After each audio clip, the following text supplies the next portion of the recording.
Hello, everyone. Thank you so much for joining us today for what I'm sure is going to be a very compelling and interesting discussion on the importance of communicating with your doctor. I'm very excited to have Dr. Dominik Nowak and Teri Price with me here today. Dr. Nowak is a family doctor and a health systems leader. As Chief Medical Officer at TELUS Health, Dr. Nowak bridges disciplines with health, community, and business leaders toward innovation based in science and compassion, toward the shared purpose of building a healthier future for all Canadians. He's also a faculty member at the Dalai Lama School for Public Health and the Department of Family and Community Medicine at the University of Toronto. He's also a big dog lover, yay! And Teri is the co-founder and director of Greg's Wings Projects, a not-for-profit organization established in honor of her brother, Greg Price, who died of testicular cancer, but whose death may have been prevented if our healthcare system was better equipped to communicate with not only patients, but also with everyone on the healthcare team. She's also an advocate for positive change in the healthcare system. Thank you very much for joining me, both of you. Just a couple of housekeeping items for everyone who's joined us today. If your video quality is poor, click here to refresh stream. If you're having technical issues, we've got a team here to help. So just click on the help button on the lower right corner of your screen, and your help request will be sent to our team, and we'll get in touch. To ask a question, simply click on the questions tab on the far right of your screen, and a new window will pop up, and you can type in your question, and I'll receive them and put it out to Teri and Dominik. And just a quick intro for me, I'm the executive producer for healthing.ca. Thanks again for joining us. So we're going to kick off today's session with the trailer for the film Falling Through the Cracks, Greg's story. And if you haven't seen it yet, I highly recommend. It's a stunning and shocking portrayal of not only the state of healthcare, but it also reminds us of the very critical role that we play as patients in managing our health. So you can find out more information about where to see the film, as well as more about Greg's Wings projects at gregswings.ca. So let's get started. Let's watch. So what is it? Not sure. We'll do a culture, urine, and blood test just to be safe. If there's a concern, I'll call you, or if you notice a change, come back in. Okay. If you don't hear from me, then the results are normal. No news is good news. Exactly. We'll call you when he has an opening in his schedule.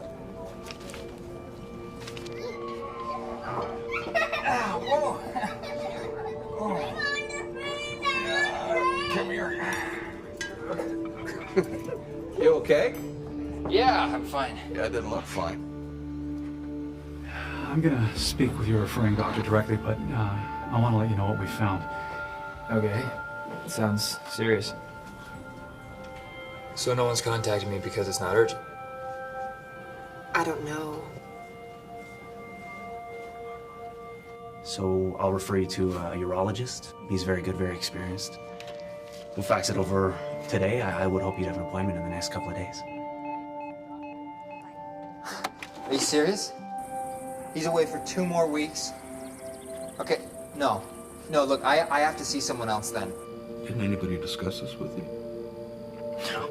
I figured the way it was getting bounced around there, I just should look at it on my own. That mass in your abdomen is very concerning. I don't understand why it's taken this long to get dealt with.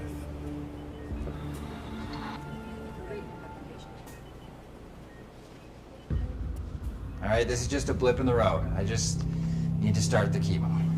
I'm gonna be fine. I'm gonna be fine.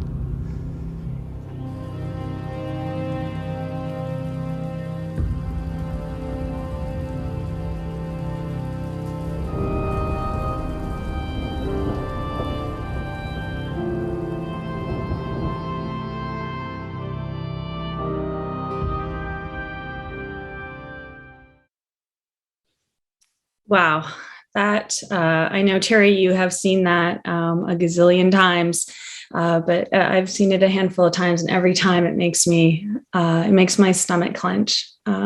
What a story! And it is a perfect way, though, to begin our discussion on the importance of how to make the most of time, the time that you have with your doctor. And so I'd like to start off with Dr. Nowak.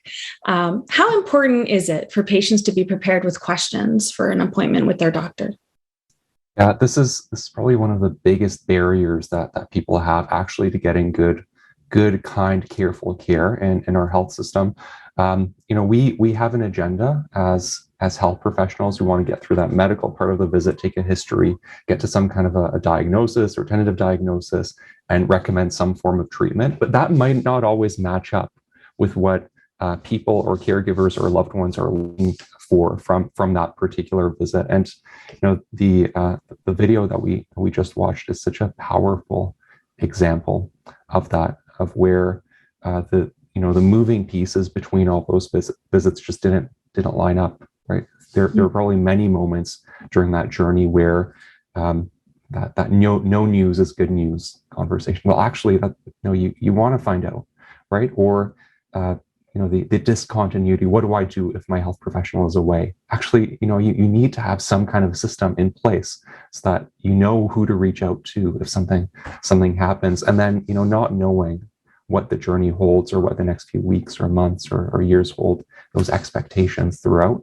Just I see this as something that happens every single day in healthcare, and how we fail as a system in healthcare, and where we can do better, and where people like Teri and other patient advocacy organizations have really been moving this conversation forward in such an important way. Mm-hmm.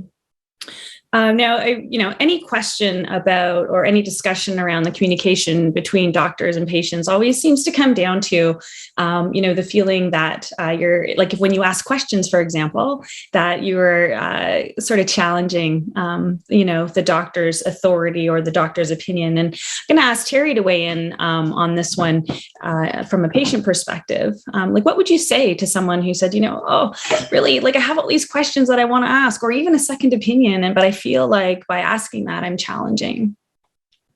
Yeah, for sure. And I think that's a very normal feeling that it's kind of part of, hopefully it'll move into sort of historic culture in medicine, but it is very much ingrained in our own mindsets of sort of not wanting to question, not wanting to push too hard. But we as a family prior to Greg's death, made a lot of assumptions about the healthcare system. We sort of assumed that that everybody would be there and be able to do their jobs when we needed it. Mm-hmm. And I think even the no news is good news type approach is assuming that the system is there and is solid to back that up. And the reality is that it isn't, that the system isn't really, that there's lots of flaws that we need to be acknowledging and working to fix. But that because of that, both patients and families and the providers need to be thinking about and trying to be proactive in making sure that patients don't fall through the cracks. And one of the approaches that need to happen in order to do that is being comfortable to speak up. And asking questions is part of that. I think in a lot of ways, asking questions is actually a really good way to speak up, because it can feel less like you're challenging somebody if you're just sort of coming from a place of, it's not really curiosity, but it can feel less, I don't know if aggressive is the right word to use, but that you are trying to get the information that you need, and that we should be realizing and recognizing that we are sort of, ideally, we're seen as a contributing member of the team. Our family members are treated and respected that way as well in an ideal world. And that the information and questions that we have is actually required in order to provide safe care. And so if we hesitate on bringing things up, then that it introduces a level of risk that isn't ideal. I think there's a lot of challenges that go along with, we have a little ways to go before we're in that perfect state, but it is that behavioral change, and that mindset is something that can be done without the sort of massive system change initiatives that we also need to see. Yeah, I would agree. And then at the end of the day, really, it's your life. Yeah. Right. So no offense, Dominik, but if you're worried about offending your doctor, I mean, you got to really, really honestly, quite seriously think about what you said, Teri, about what the impact could possibly be of not asking that question, right? Or not challenging, or asking for that test. Or Dominik, I wonder if you could just, I know that we've got this long list of questions from viewers, but I wanted to get your opinion from a healthcare provider. What do you think about, people who do, like patients who feel nervous about, going in and you've got 5 minutes. I got 3 questions. I don't want to sound like I'm like a hypochondriac or anxiety, like I'm driven by anxiety, but that at the same time, I'm driven by anxiety. And so how, what kind of advice would you give to patients who are struggling to have those honest discussions? Yeah, I want to acknowledge that there is a power dynamic in healthcare. And you think of, the label of health professional and what that comes with, and the label of patient or family member or caregiver and what that comes with. And then there's that mismatch between that power dynamic between the two groups, and then the weight of that visit, right? Because that visit is one of many, maybe in my day, but it's something that person or their family has been waiting months for, maybe, or has, there are a lot of fears, ideas, expectations, things that have to come out during those few minutes that we have together. So there's a mismatch between the power dynamic and the weight of the visit.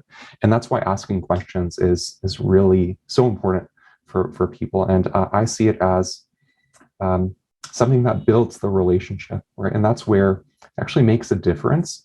To see someone familiar to you, or someone who's part of a team that's familiar with you on the other side of that visit, because then those questions are seen as opportunities to build the relationship rather than something that's necessarily challenging, the stranger that you have in front of you that's, trying to get to know you, trying to understand your health, and then getting to a place where you can move forward, but ultimately still early on in that relationship. So that's where it really comes down to. So, asking questions to build the relationship, and then on a systems level, having some kind of a way that we actually encourage and support and honor those relationships that people, for people to form them with their health professionals and the health system as a whole. That's a good answer. So one of the things, seeing that we're focused on questions, one of the things that I often hear from readers and from patients is, what kinds of questions should we be sharing? I mean, obviously, we don't have a whole lot of time with you. What are the top things that you look for that would help you provide the best care? Yeah, I think of these questions as at their core shifting from this medical model of what's the matter with you to what matters to you. And that's really where some of these questions come out. And some examples that I think of are, what are the main things that you want to address? What are some things that you want to address maybe if you have time or at a future visit? What do you hope to get out of the visit? Is it a diagnosis? Is it, some kind of a treatment option? Is it community supports? Is it something else? What worries, hopes, or fears do you have for the future? What impact has this had on your day-to-day life as well, or the lives of the people that you have around you and support you? What barriers to health do you have? For example, social issues are often the root cause of many medical issues, right? You think of how important nutrition, income, housing, social connection, loneliness is, like smoking 15 cigarettes a day in terms of health impact, and how important those are actually to medical problems that we deal with. So unpacking some of these, because actually those are parts of the puzzle that help us care for you in a much more holistic and better way. And they matter, right? So shifting that conversation from just what matters, what's the matter with you, to what matters to you, and then unpacking it further like that. Those are the things that I think people should be preparing for in advance of the visit, so that they're ready to share during the visit in the short time that they sometimes have with their health professional. Mm-hmm. I like what you said about the connection to all things medical issue related, because that's super important. And you're right. Things like, if you're having, trouble with your teenager, or you're going through a divorce, or you've experienced a loss. I mean, these are all things that impact your perception of your health and also your ability to stay healthy. Teri, what do you think? Yeah, for sure. I mean, in that sort of ideal world, you would have that ongoing relationship and be able to, that you'd be continually building information between and that trust between your most of the time it'd be a family doctor, but and I think what some of the recommendations that we make around the questions to ask and make sort of what to make sure you understand before you walk out of an appointment is sort of thinking a little bit ahead. We tend not to be great at looking ahead in healthcare. It tends to be really reactive. And so really making sure that you understand what's next, what specific timelines, as specific as possible, those timelines are, because, and that's another place where patients can be that member of the team and sort of break that chain of no news is good news, is if they understand that we should hear something in a week or maybe it's a couple of months. And if we don't hear, that they can check in. But unless you understand those timelines, it's really hard to actually contribute in that way. And so making sure you understand sort of what's next, what those specific timelines are, what to watch for if something changes, and what to do if something goes like not according to plan.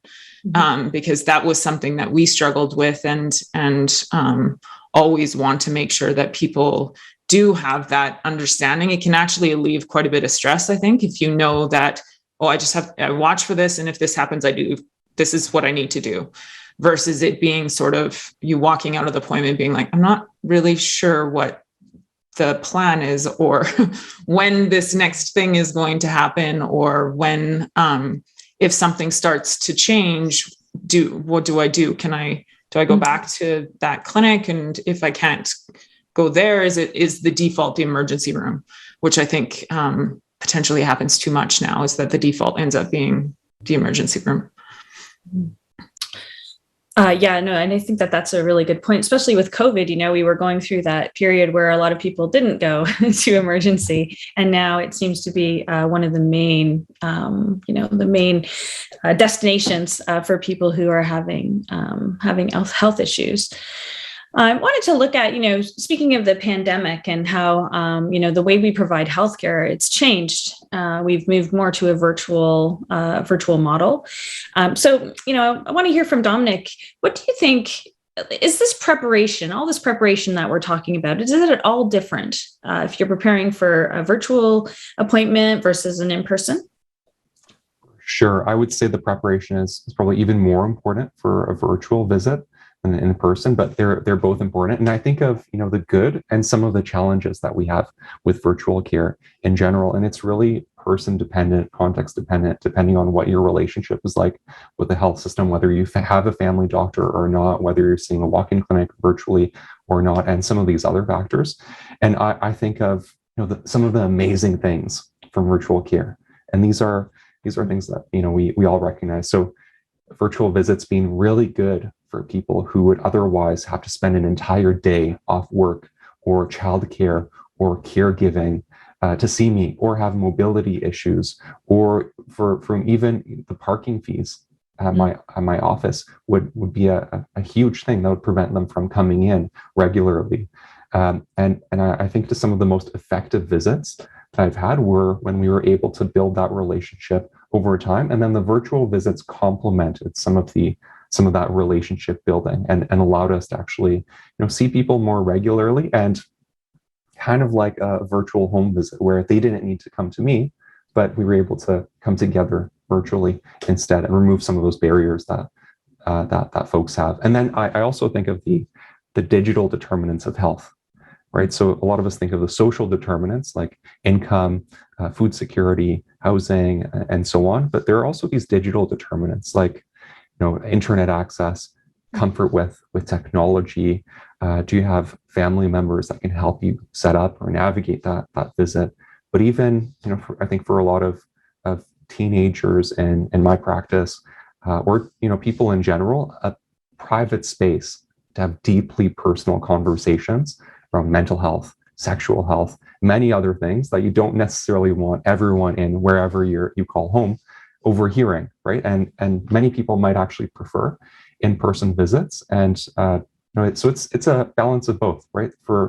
I think of the right type of visit with the right health professional at the right time for the right person. And that's where people can feel free to share with their health professional what makes sense for them, and not feel shame about some of those things, like the digital determinants of health that many of us experience.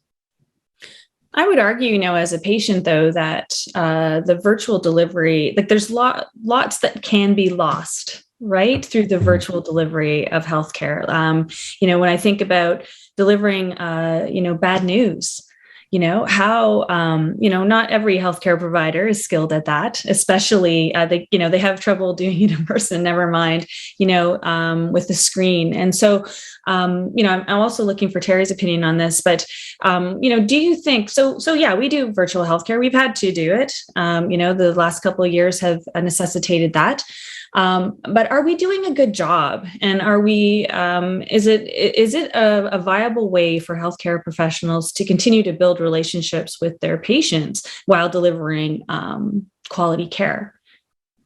I mean, there are pros and challenges to this. And I think of some visits that I've had where, I've had a person, a family member, maybe a close caregiver or a loved one as well, all in the same area or in touch with each other virtually through the visit. So they're able to phone in one another, versus you couldn't really do that as easily if you had everyone come in person. So that's where I think some of these crucial conversations, sure, they're important to have in person sometimes, but then it depends on really the individual and their social circle, because some of them actually make sense virtually as well. So I don't think there's a one size fits all. I think it really depends on who we're caring for and what their experiences are and what their expectations are of the health system.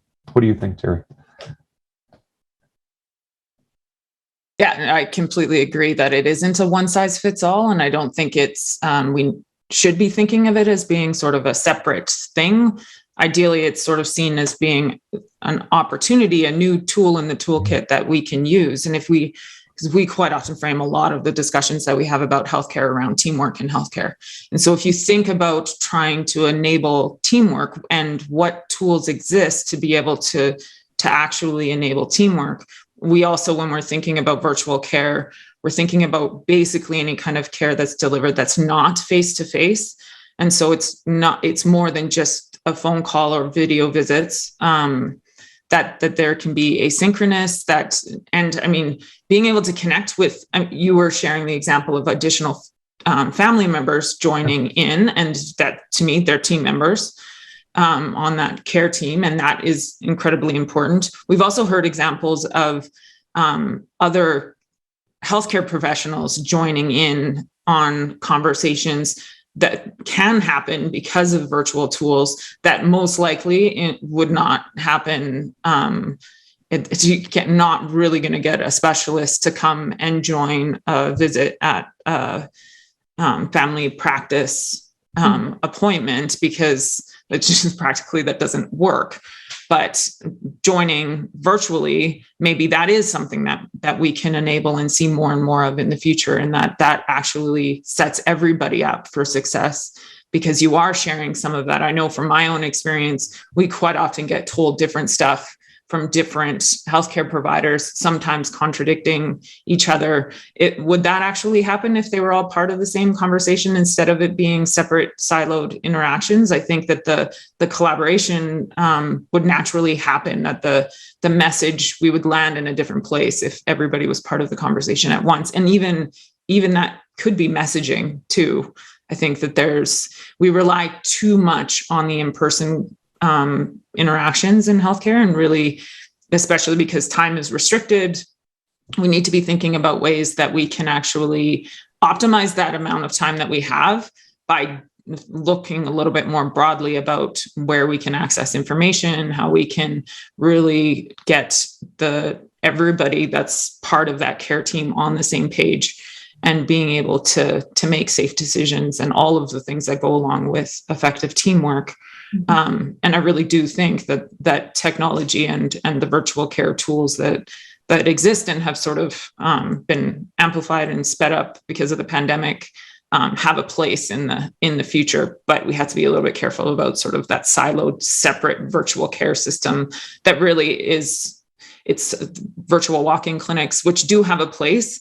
But I think, again, patients make a lot of assumptions about what, and don't necessarily have the full understanding. Like I was like this before, for sure, assuming that my information flowed between all of the different healthcare providers that I talked to. So if you have an appointment with somebody through a tool that is outside of your normal family practice, understanding that most likely that information is not going to transfer to your family doctor, that you actually are probably the person that needs to transfer it and bring it into the next appointment, so that you do have that complete record.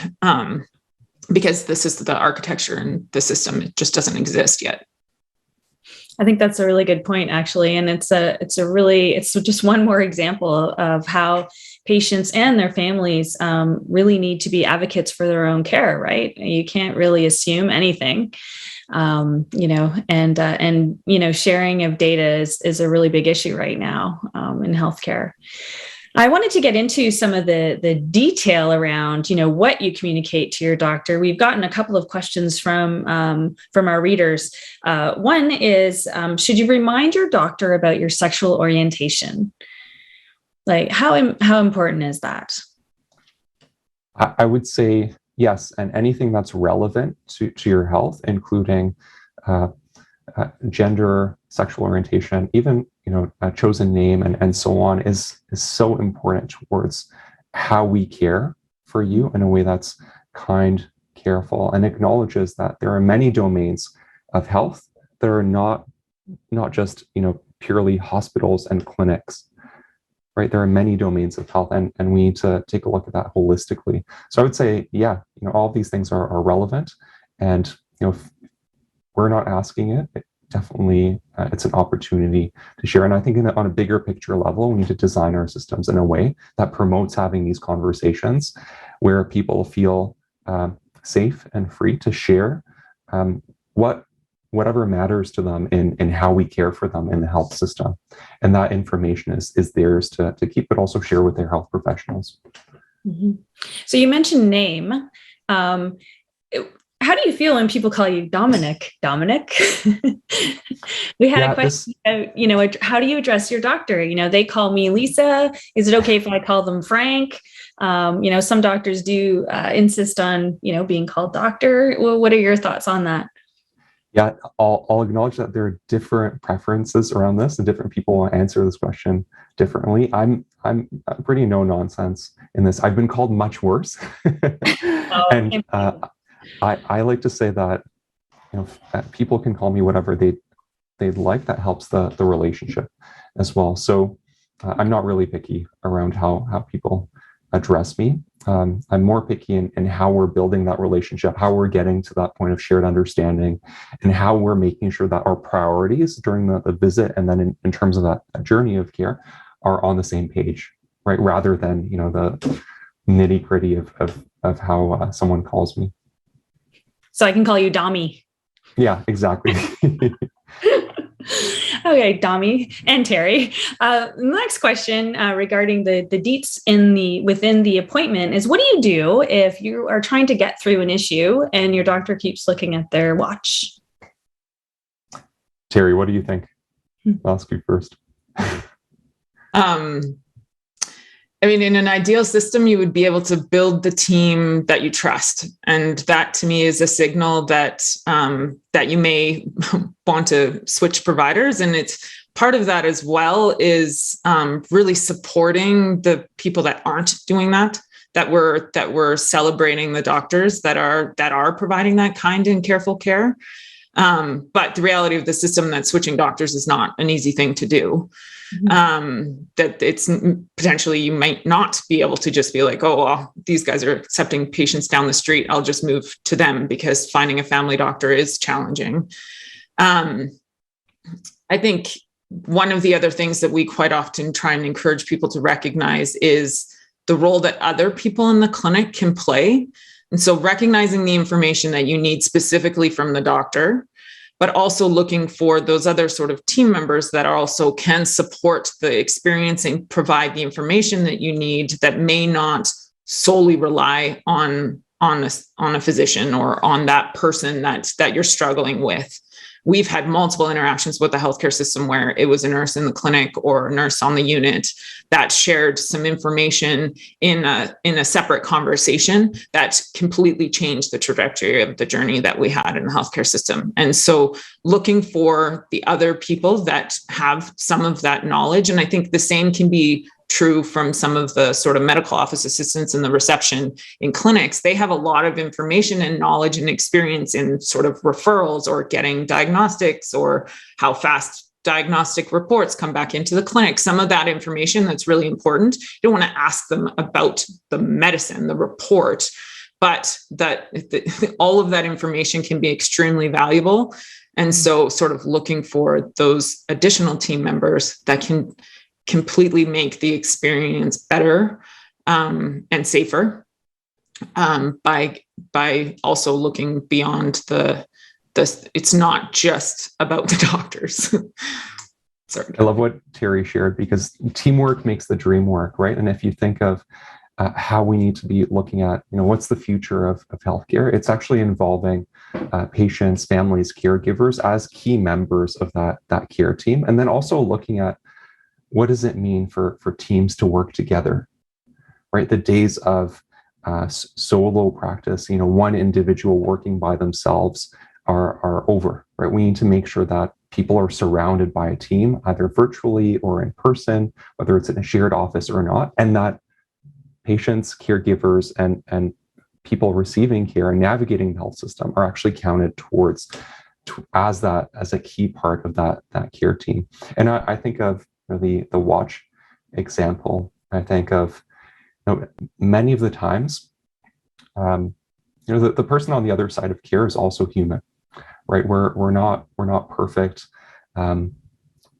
Sometimes we have our own things going on as well. Sometimes we navigate our days or the health system and with our own experiences as patients or as caregivers too. So there could be a number of reasons behind that. It's unfortunate that it's something that's happened, because obviously, from the question, it looks like it was a loss of trust, right? That and a sign of being rushed through the visit. But also, we're not perfect, right? We won't get it right 100% of the time. Sometimes it takes time. Sometimes there are other pressures from the system and from even our own personal lives that come up during that visit, because we're humans, not heroes, right? And to make a system in which there is coverage, there are these supports for professionals, there are these ways that we can build those relationships and honor both people and all the people of that care team, including patients, caregivers, and so on, but then also doctors, nurses, and the health professionals that are involved in the care.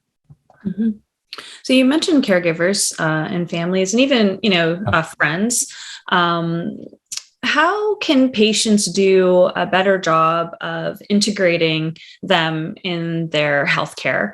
And I guess from the doctor's perspective as well, what do you think that healthcare providers do well or don't do as well in this area in terms of incorporating the patient's larger circle into their care? And open to both of you guys. Yeah, Teri, would you like to start us off? Sure. I would just really reinforce how incredibly important it is to have somebody, whoever you, and I believe it's whoever you want. We quite often just say, typically say family, but I don't mean only sort of blood relations. I think that when we're talking about teamwork in healthcare and the experience patients have in healthcare, the patients should be able to build the team around their unique needs.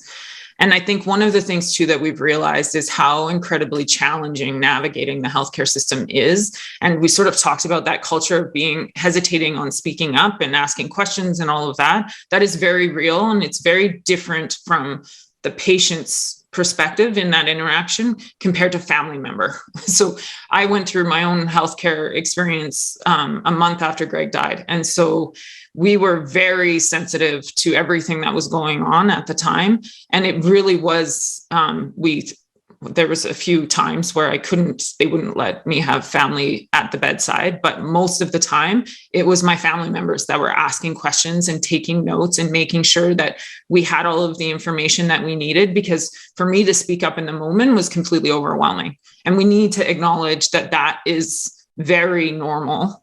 and expect that to happen, and recognize how incredibly valuable team members, patients and family, loved ones, those caregivers are on the patient's team.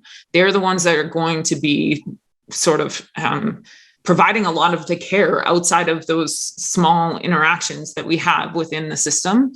And so making sure that they're set up for success as well and acknowledged for the work that they're doing and that role that they play on the team is something we absolutely should be doing in the future of the healthcare system. I felt like we were improving that conversation, that they're more than just visitors. Visitors have a role to play, but the family members are team members, not just visitors. That conversation, we're making progress before the pandemic, and then we took a massive step back. And so there's a few unique examples of where they sort of overcame that challenge during the pandemic and enabled there to be that additional team members at the bedside by providing the kind of training that was required so that they could be a safe team member. But it's still lagging, I think, on making sure that family members can play, and caregivers, whatever label you want to put on as that additional team member, can play the same kind of role and is recognized as much as they should be. I very much agree with you, Teri. Over the last 2 years, seeing caregivers and partners and loved ones, people who were providing primary support, not only medical care, right, but just just support and being able to advocate. Being closed off was like I can't even, I don't want to be part of a healthcare system that does that. Actually, like, the impact is far too great. Dominik, what do you think? Yeah, I think of the stat of 1 in 4 Canadians are over 15 are caregivers, right? That's 1 in 4, and such a huge number of us. And I think of some of the success stories that I've seen. Obviously, COVID has been rough especially for this, for caregivers, for loved ones who are trying to navigate the health system together with their family member or whoever it is seeking care. But I think of the examples, for instance, health professionals asking, who else should be here during this visit with you? Who else should we be involving? Who else should we be calling, maybe even during the visit, and even putting on speakerphone? Some of these ways that we say, you know what, that's not acceptable in terms of how we exclude people who are key parts of this individual's life and are going to be key parts of it, especially as they leave the clinic or leave the hospital or leave wherever that health setting is. So that's one.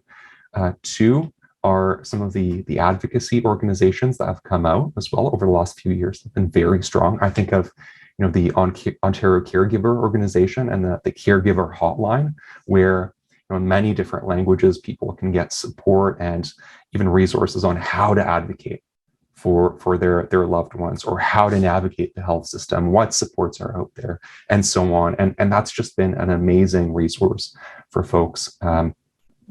So that's the second one. And then 3, in government and organizations, for us, TELUS, for example, it's a core value and a vision for the future of healthcare is bringing people, their families, caregivers into that care team and being the very center of care, both how we do care and then also how we design care for the future.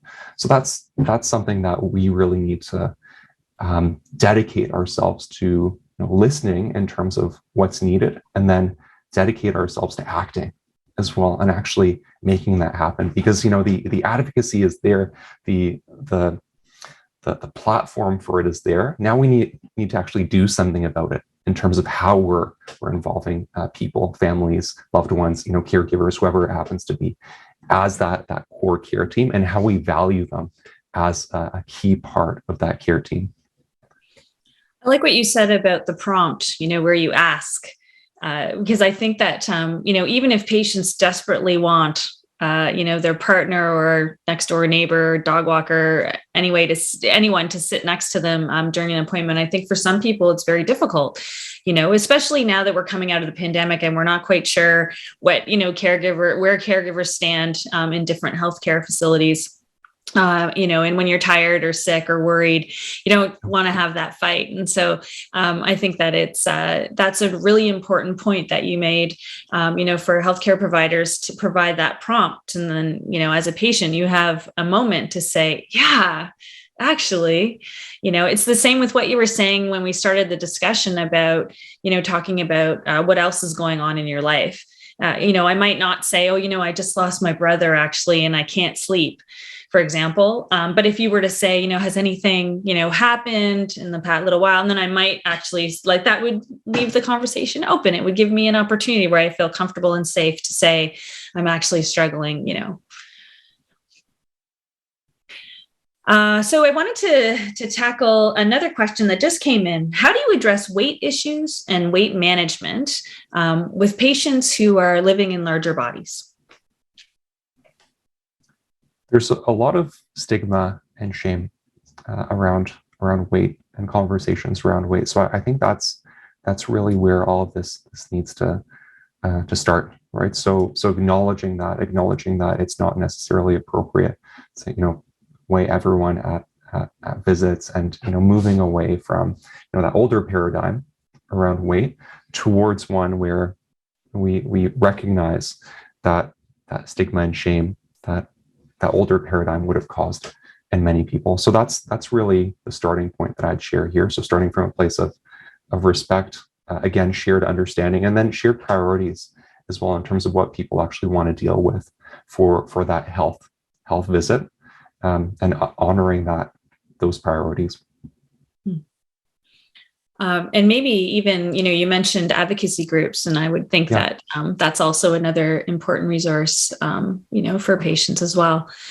So the next question is really interesting, and we've kind of touched on it already, but what do you do when your healthcare provider, when you have an issue, and Teri, I think you can probably weigh in on this, because this, as when you experience trauma or when something awful happens health related to someone, especially someone close to you, it's really hard not to carry that anxiety and worry with you all the time, right? Because if it's happened to that person, if you miss something with that person, you might miss something with me. And so one of our readers wants to know, what do you do when you're worried about something and you talk about it, and then your doctor says it's probably anxiety, or you're just worried about nothing, or it's in your head, but it's something it's quite concerning to you. I'd like to hear both of your perspectives on this. How do you break through that pushback from your doctor? Yeah, I think there's so many scenarios where it's challenging to feel like you're being heard. I think it does go to that needing trusted relationships and building those relationships and having that full understanding of the context of what people are going through, which is something that we still need to be working towards, creating those conditions and building the teams around the unique needs of the patient. So if it's not that specific provider that is the one that's going to address that need, then how do we expand the team to make sure that we are still addressing that need? Because speaking up and I think sometimes too, we see it some in the training on the provider side, like different tools on how to speak up and be heard and specific language to use. There's a communication tool called CUS that's talking about, I'm concerned, I'm uncomfortable, this is a safety issue. So it's a way of escalating the language. So why don't we have that sort of on the patient side, patient family side as well, so that we can really make sure that our healthcare providers are paying attention when we're really worried about something. I think sometimes, again, having that additional person there that can help to reinforce can be helpful as well, because I think there's a lot of communication in healthcare where we think that we're communicating well, and it's the same, I think, from the provider side, but we're not. Those communication skills it's challenging. And so really making sure that we have that shared understanding of what the issues are and how we're going to address them is really, really important. And so again, I think that it is a challenge in the system that's being able to build the teams around the unique needs of the patient. The system is stressed. There's not the team members available to be sort of picking and choosing, but that is something that we need to be reinforcing and incentivizing and making sure that it is the default approach versus it being challenging in so many scenarios because of a number of different reasons. People are stressed on both sides. The incentives in the system don't necessarily incentivize spending the amount of time that you need to spend in some cases.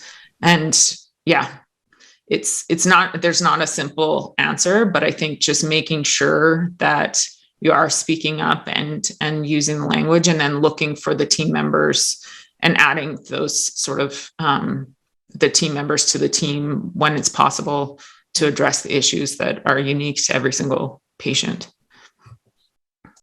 Dominik? Yeah, there's no one size fit all answer for this. I think it's a balance, right? And that balance is between the relationship and forming the relationship and trusting each other and navigating, let's say symptoms or health issues, understanding that health professional is in your court, right? And they have your back, and you could come back for them, and you're exploring an issue together. You may not always land on an answer right away, but at least you have them as part of your team, right? So that trusting relationship piece. But then the other side of this balance is self-advocacy. And there have been a few situations where people have shared with me, okay, look, this has been worked out previously and everything like that. I wonder about taking another look, or I've noticed this, or a family member noticed that another thing that I didn't previously notice. What do you think? And then we started off that conversation, and we actually got to a different place than where we landed originally. So that self-advocacy is actually very important. Or I would say, family member or loved one advocacy, if you're a family member or a caregiver or someone looking after someone navigating the health system. And both are important. And in an ideal world, I see that self-advocacy as an opportunity, again, to build that relationship. Because if you have a health professional that you trust, you have a shared understanding, asking questions like that, or noticing new things, or sharing worry, isn't seen as something that's threatening. It's seen as something that builds that relationship, and where we could then say, you know what, I noticed that you're concerned about this. Let's dig deep a little bit further, right, around this topic, and see if there's anything there, or if we can do anything around this issue. Mm-hmm. I think that's a really good point. And again, what you're talking about is leaving the lines of communication open. Yeah. I remember when I was first diagnosed with leukemia, I worried about everything. And I remember this one time I had this weird thing on my toe, and I'm embarrassed to say that I actually went into the oncologist and I kind of said, like, look at my toe. And he said, what are you worried about? And I said, toe cancer or something. I don't know, but it sounds ridiculous to say now, but when you're a patient and you're worried about stuff, and where anything seems possible, to be able to have that and we had a good laugh, and he told me why it couldn't be he totally went with me, right down the rabbit hole. And I appreciated that so much, right? All the reasons why it couldn't be toe cancer, right? And I think that that's really important. It's important for patients to have that, two-way communication. You should be able to feel comfortable, to have those, it might sound kind of, silly to you, but if you're really spending a lot of time worrying about it, you might as well put it out there and who knows, maybe it is something, right? I mean, it's important to just keep having those conversations.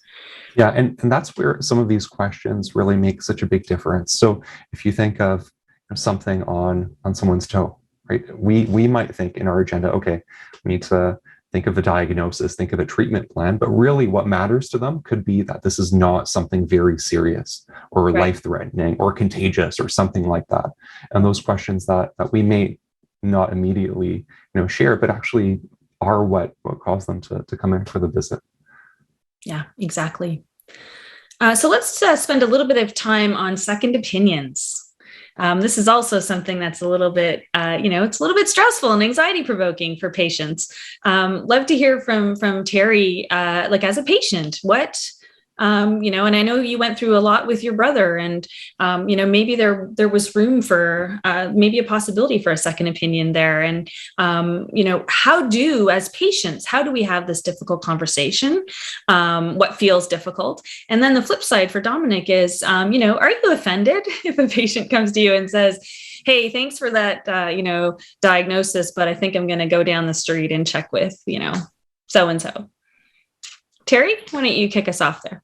Yeah, I think I don't think we should hesitate if we're concerned about the and not feeling like our needs are being addressed in one particular interaction or relationship or whatever. It is, like you said in the beginning, it is your care, it is your life, to make sure that you do as much sort of investigation and research and getting the second opinion if you need it, I think is important. I think it's also shouldn't be threatening. I think a lot of time the reaction can feel threatening from the healthcare provider. It's a part of probably a historical mindset again, but that I don't think should be the reason not to do it if you feel like you should. It is sort of that, who do I want to be on my team? And if I need to check with somebody else, then to go ahead and check with somebody else. I mean, in Greg's case, so Greg didn't actually share with us.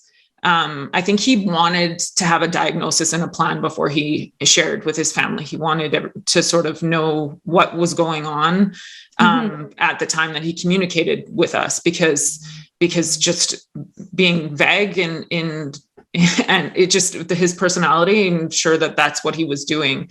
And so he had shared with my parents the Sunday before. Dad went with Greg to the urology appointment for the surgeon the next day. And they had a bit of a conversation about options in that meeting. But at that point, it had been so long that the time pressure was really, there was a lot of pressure. There was a lot of urgency in addressing the getting moving. And so they made the decision to do the surgery that was available sooner.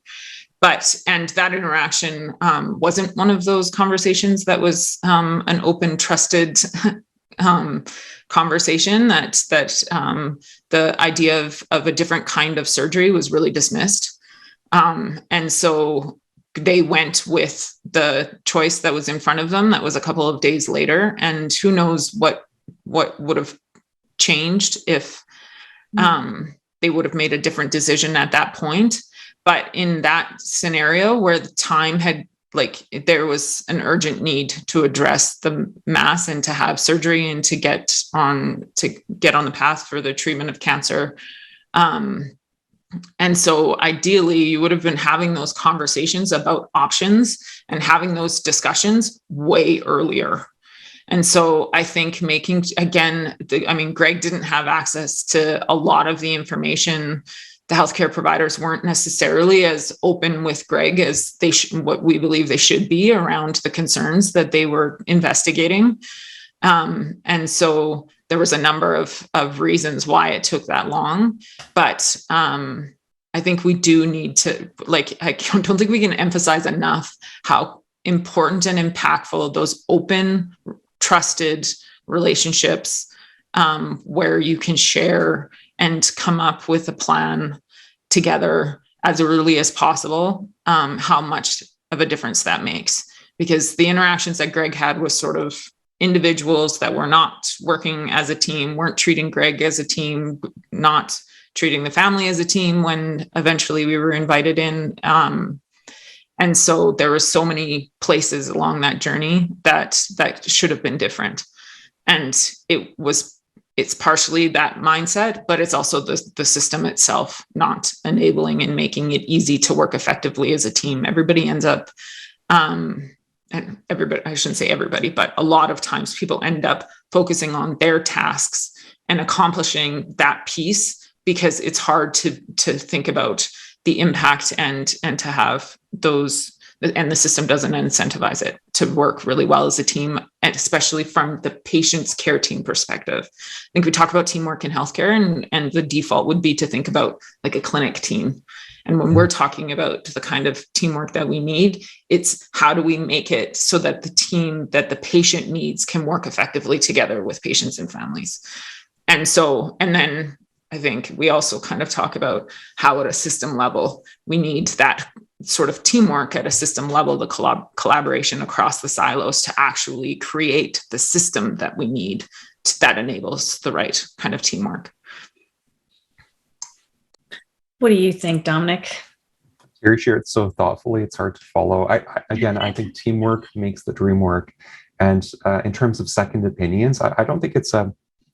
So first of all, I'll say most of the time where we've gone through a second opinion, it's been more helpful than harmful. So that's statement one. Second, I think it's less about the second opinion and more about that self-advocacy and sharing what's my worry as a person experiencing healthcare. That could be going on, that I could be missing out on. And it could be some things like asking, what happens if we do nothing or if we wait? What are some of the risks and benefits of what we're thinking of doing, or some of those options? Is there anyone else that could provide some guidance on this? Is there a different specialist or a different field that works with this issue that may help us out as a core part of our team? Some of those questions. Sorry, yeah. Dominik. So you don't feel awkward or insulted, or like it doesn't feel weird to you in your patient relationship if a patient comes to you and says, I'm going to get a second opinion? Yeah, it depends what the situation, what the context is, right? I see it as an opportunity to look at, okay, what's not working, right? What are some of those fears, worries, expectations that maybe we're not filling here, or their specialist isn't filling, or the health system in general maybe isn't filling, and first unpack that before going into the second opinion. But then when we have gone into second opinions, actually, again, like I said before, they've been more helpful than harmful in the past. There's so much uncertainty in medicine and how we care for people. I don't see anything wrong with another set of eyes and another mind, informing a person's care journey. Great. Thanks for that. So can you guys believe that we're pretty much at time?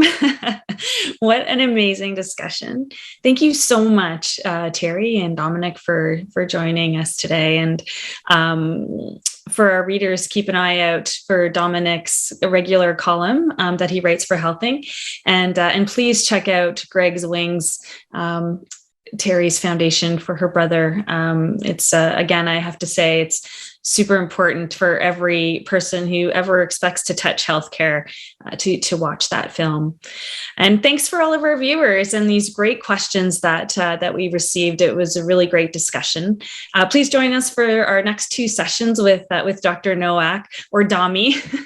Our next one will be on July 26th, and that promises to be a very interesting and I think compelling discussion on the very complex role of caregiving. And then our third session in the series and last one is on August 23rd. And that one, it will take a look at how to take care of our mental health during times of crisis. So I hope you can join us. You can register at the same link that you registered to get into this session. Anyway, thanks again, and have a great afternoon. Thanks, Teri. Thanks, Dominik.